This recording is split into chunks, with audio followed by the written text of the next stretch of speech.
Hello, my name is Leroy Blevins. Welcome to Mysteries and Histories. In this episode here, what we're going to do is we're going to look at some facts now. And we're going to look at some serious facts, okay? Because, I just got done making a video about how people said, I probably added the people into the images or films on one thing or another. Okay? You want to find out more about that, watch that video there. But I want to show you something here. Okay, now, I'm going to speak in logic here for a moment. Okay, let's eliminate all my research. Okay, let's take away all my research from day one, and let's just put it to the side. Not even consider looking at my research or anything else. Let's look at these people's researches here. Okay, now, when we hear this guy's story here, like if you go to Plaza, you hear this guy's story here. This is not based on his research. His story is not based on his research. His story is based on another person's research. Not his research, somebody else. Okay? Same as this guy right here. This guy right here. We'll bring up some of these people. Okay? We'll bring up some of these people here. Let's bring up some of these people here so you can understand what I'm talking about. And as you see, there's a lot of images I'm bringing up here. I'm going to show you something here, and I'm going to explain something here that a lot of people, don't understand. Let's look at these guys right here. Let's look at these guys right here. Let's go one. Let's put this one here, here. Let's put him here, and I think we got one more. Let's bring him down here. Okay. Let's try to get all these guys in here if we can. Which I don't think we're going to be able to unless we shrink them a little bit, which is probably what we're going to have to do. Shrink them just a little bit so we can get all these gentlemen in here. Okay. And there's a reason why I want to bring this up. Okay. There's a reason why I want to bring this up. As you see these guys right here, they're in Plaza every single day, telling their stories, making money off the JFK assassination and all this other stuff. Now, none of these guys are researchers. No, they're not researchers. They're not investigators, nothing else. They're telling a story, what's told to them. Okay, so what they're told, that's the story that these guys give. Okay, and that's what they're doing. That's how they're making their money. They're making their money on the stories that they hear from other people.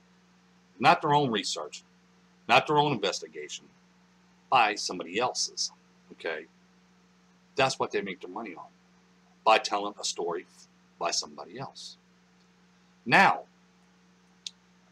before I came along, like I said, we're not going to bring my research into it. Before we came along, all these researchers, even Robert Groden now, before was 4 to 6 shots taken that day. That's it, 4 to 6 shots. Okay. No one's never even talked about any more shots than just the 4 to 6 shots. That's it. Okay. But I come along now, there's 12 to 15 shots, which I said because I said it was 13 shots. Then people's going to start changing the story. Now there's that many shots, but before it was just 4 to 6 shots. So if I didn't come into the picture, if I didn't come into the picture, today we would still hear about 4 to 6 shots. We will never hear about no more shots than that, 4 to 6 shots. We also would just hear the same old story about, a gunman behind a picket fence. Well, here we go. We'll just pull up this one right here. We'll pull up this right here. We have the gunman behind a picket fence. We have Charles Harrison behind a picket fence. James Files behind a picket fence. Malcolm Wallace on the 6th floor Texas School Book Depository. Charles Nicoletti in the Dow Tex building, where, who knows. Lyndon B. Johnson behind the assassination. Jack Ruby hired Officer Tippit to kill Oswald, but Oswald killed Tippit, so Ruby had to kill Oswald. Okay, and then we have the umbrella man down there marching with his umbrella. This is the story that we get presented by the researchers, Now remember, James Tagg was shot in the face. He was not shot. The curb was not shot. He was shot in his face. The bullet bounced off that curb and blew his face up. Okay. This is a story that they're telling us, which we know is false, because here's James Tagg. Let's see, do I have his picture in here? I should have his picture in here. I guess I didn't. But we know James Tagg's face didn't get blown up by no bullet. But that's what they're going to tell us, you know. He was shot in the face with a bullet. He didn't go to an emergency room. He didn't go through surgery or nothing else. Governor Collin went through surgery. James Tagg didn't. So you see, they're going to tell us one thing or another. And people believe that. People actually believe that. Okay, they believe that. But what story do we have? Okay, now let's look at this for a moment. Let's think about this. And what we're going to do is we're going to pull up, let's say Robert Groden. Let's say Jesse Ventura. You know Jesse Ventura. The wrestler, Jesse Ventura. James Files. Let's just bring up these people for now. Let's look at this for a moment. Okay? Now, does any of these guys have any evidence to back up their story? I paused there for a minute, didn't I? If they had evidence to back up their story, why didn't the JFK assassination case reopen? You see what I'm saying? Why hasn't it been reopened in the last 55 years? Okay. Now remember, nobody really, we push my research to the side, and really nobody really knows nothing about me, just like I sit there and I said, and I pointed out, okay, I pointed out that, which I'll point out in a minute, but we're discussing this part here. Why hasn't anybody present their evidence? Because they have no evidence to show. And people know this. Even the government knows this. They don't have no evidence to prove their case. So this is why the case can never be reopened, because they have no evidence to present. Okay? They got a story to sell. They got a story to tell us. Okay? They got a story to tell us. They don't have exact positions where these people were. They don't have exact shots that these guys took. They don't have none of that. No evidence whatsoever. They don't really have no evidence that Lyndon B. Johnson was behind the assassination. Because if they did, yeah, Robert Groden and all of them would have been gone a long time ago. Am I correct? Wouldn't you think that the government, especially Lyndon B. Johnson, and he was still alive when Robert Groden started bringing this stuff out, wouldn't you think he's going to say, hey, we're going to take this guy out? Or even the Bush family. When we know the Bush family's around, and we know what the Clinton family's done. Okay, so wouldn't they take these people out? Because, hey, if they got evidence to show that they was in on assassination, they're going to be taken up. But Robert Groden's sitting there every day. Am I correct? You see, they put the story out that the government's going to take you out. They put this story out and that story out, okay, to make people believe, because they're nothing but storytellers. That's all they are, is storytellers. Just like they're going to tell us that the back of JFK's head was blowing out. Can they prove it? That's what I want to know. People want to sit there, you know, make comments on my videos and stuff like that, point out other people's research and say this and say that. Don't tell me the story. Prove it to me. Show it to me. Okay? Show it to me. Let me show you something here. Here is Judith Baker. She wrote a book, Me and Lee. She says she's Oswald's lover. Oswald's lover. Now, how did she become famous? Let's see. Well, Jesse Ventura backs her up. There's Judith Baker and Jesse Ventura. He backs Judith Baker up. And when you know it, Robert Groden also backs up Judith Baker as well. So see, now we got Judith Baker comes on the scene. And we have people with names, Jesse Ventura, Robert Groden, backing her story, when all she's doing is telling a story, a false story. I sit there, she says, well, me and Oswald's lovers, right? So I ask her these questions. Show me a picture of you and Oswald together. You guys are lovers. You should have pictures of you guys together. Well, she has none. Okay, she has none.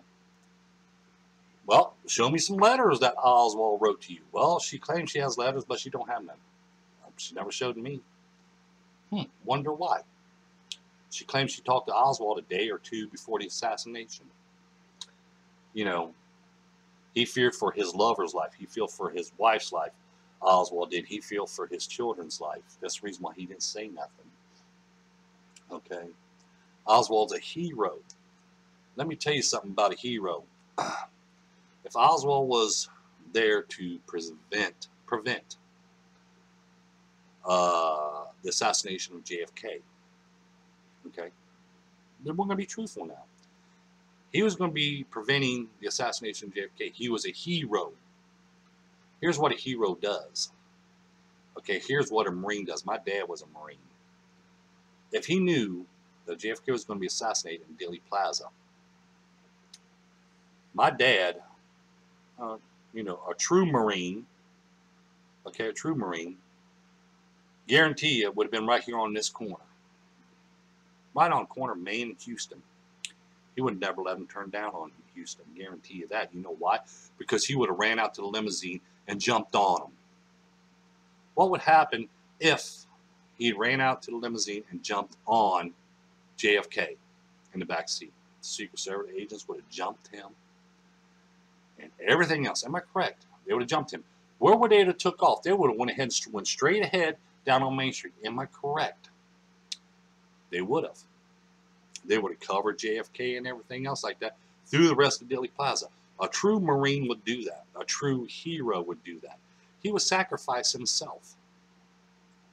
But Oswald didn't do that. Oswald didn't come out there and distract or anything else like that, did he? No, he took off. After the assassination, he took off.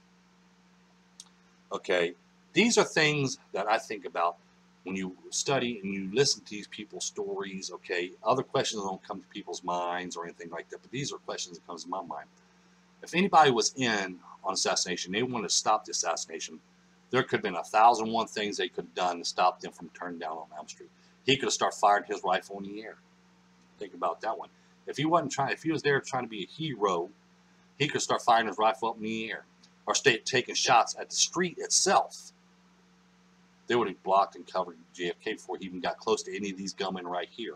Just like if you wanted to, he could stand right here on the street corner of Main and Houston and jump right in front of the limo or jump on top of JFK, and they would have blocked, they would have took him away, guarantee they would have took him away, and then he could have went straight down there, and then Oswald could have said, hey, I was saving his life because there was gunmen, there was assassins in Dealey Plaza ready to take him out. You see what I'm saying? So there's a lot of things you got to think about. If he's a hero and stuff, as she wants to portray it, but people believe it. You know what I'm saying? That's what I'm talking about. People believe in that story. Don't believe in what they're seeing. They believe in what they are told. That's what always gets me. That's why I never based any of my research on what's been told. I base my research on what we can see. But like I said, we're aware of the JFK assassination. Any of these guys right here, if they have evidence, as a so-called evidence, to prove there was a conspiracy, why did the JFK assassination case been reopened? Now, I show evidence stuff, but no one knows nothing about me. No one's backing me. I don't have Jesse Ventura backing me or Robert Groden backing me. If they'd have backed me and stuff like that, the case would have been reopened. And seriously, it would have been reopened because we have photographic evidence now. That's why the government ain't worried about these people, because all they have is a story. They have no evidence to show. They have their books. They've gone over the books. There's nothing they can show as pure evidence. Okay, to prove there's pure evidence, you got to prove extra shots fired. You got to prove there was other gunmen there. All they got is a story. That's all they got. Here's another one to think about. Let's look at old James Files. Let's look at James Files here for a moment. Now think about this one for a moment. Remember, James Files claimed, hey, I was the assassin behind the picket fence. I'm the one who took the fatal headshot to JFK. Charles Nicoletti was in the Daltex building. Well, guess what? James Files is out of prison. Right? So why don't somebody sit there and say, well, hey, James Files, let's go to Dealey Plaza. I want you to walk me through, to show me the exact position where you were standing at. Show me who was actually behind that picket fence with you. Show me, pinpoint a location where Charles Nicoletti is supposed to be at. Pinpoint where you took that fatal headshot, which he did claim that. I read a post in Facebook where he claimed, change the story now. I shot at JFK, but I didn't take the fatal headshot to JFK. Okay? Change the story after he got out of jail. When he was in prison, it's always the same story. When he got out of prison, it started to change. But why don't they take them there? Okay, why don't they take them there? And so let's walk through it. Okay, and then show them. Because remember now, Robert Grow and them's all talking about the shot to the manhole cover and stuff now. Okay, ask James Files, who took the shot to the manhole cover? Why was the babushka lady turn on a light? Remember that? The babushka lady turn on a light. No one ever knew that until they see my research, until I pointed out. It's in the Zapruder film. The babushka lady turns on her light. Okay, what about the gunman was inside of shelter number 3? Do you know anything about them? You know, you're real close to them. You'll probably say, well, there wasn't a gunman there. But the films and images show us those 2 gunmen inside shelter number 3, where the fatal headshot came from and the shot to Governor Conley. You see what I'm saying? So the story's not going to match anything that he tells us, because he's not but a storyteller too. Storyteller. He made his money because he knew one day he was going to be out of prison. He knew one day he's going to need some money to survive on, right? So he tells the story, sells the book and everything else. Now he comes out of prison. He's got his own home, got money, you know, and everything else. So he ain't worried about it. He's living on the street the rest of his life. Now, would you really sit there and anybody, and this is the truth now, anybody that's into the JFK assassination, he claims that he's the man that assassinated JFK, right? Excuse me, I need to take a drink. Do you think he should be convicted for it? He admitted he did when he was in prison. And he's on tape admitting that he took the shot to JFK. Why ain't the JFK assassination case reopened? Why ain't he being charged with the death of JFK? Okay? Why back him? If people so, this one gets me. And this is what I find funny.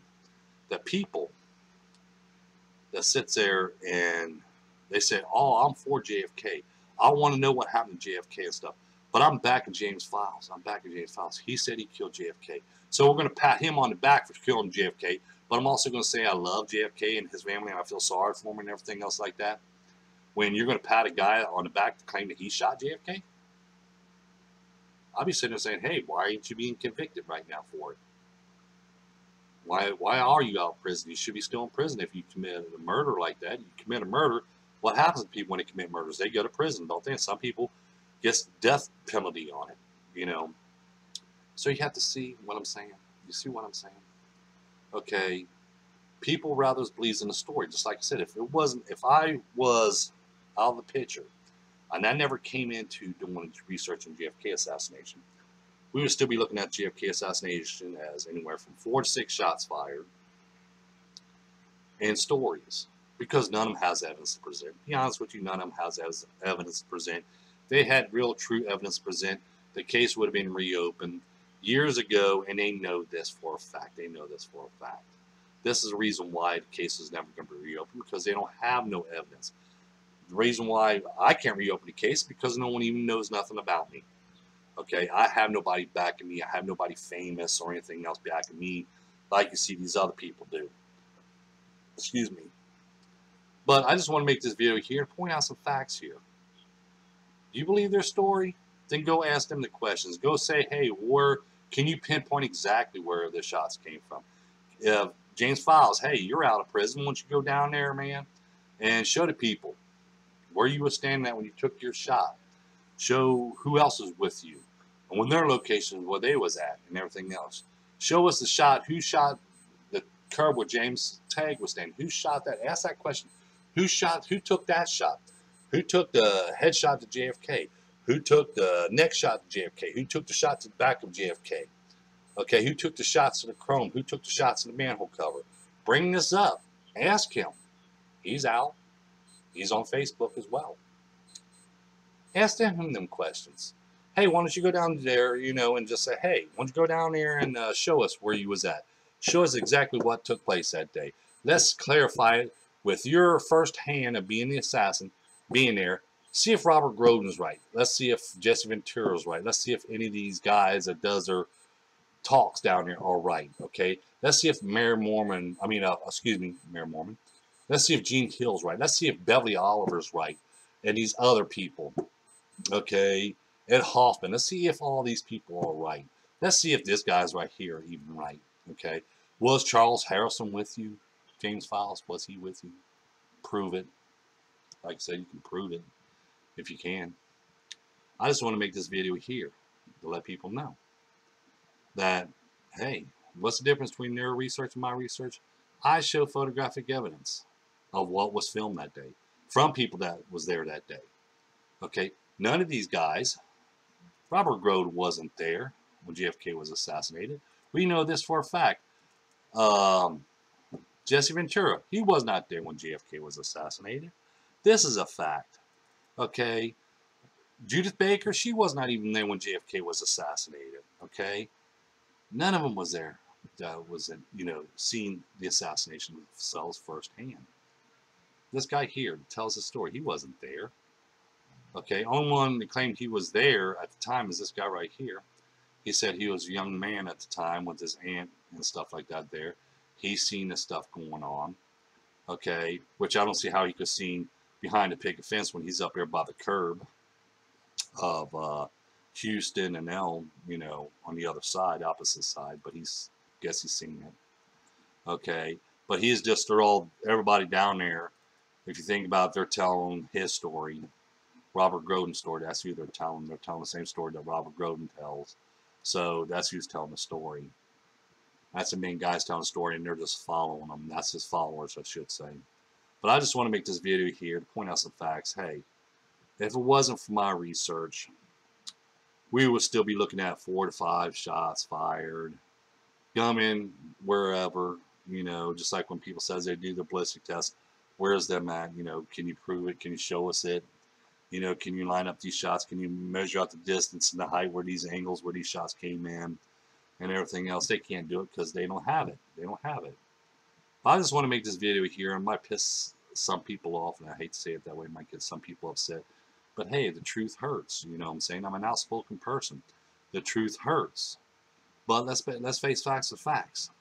Where would the JFK assassination be at today if there was no me? If I didn't even bother getting into it?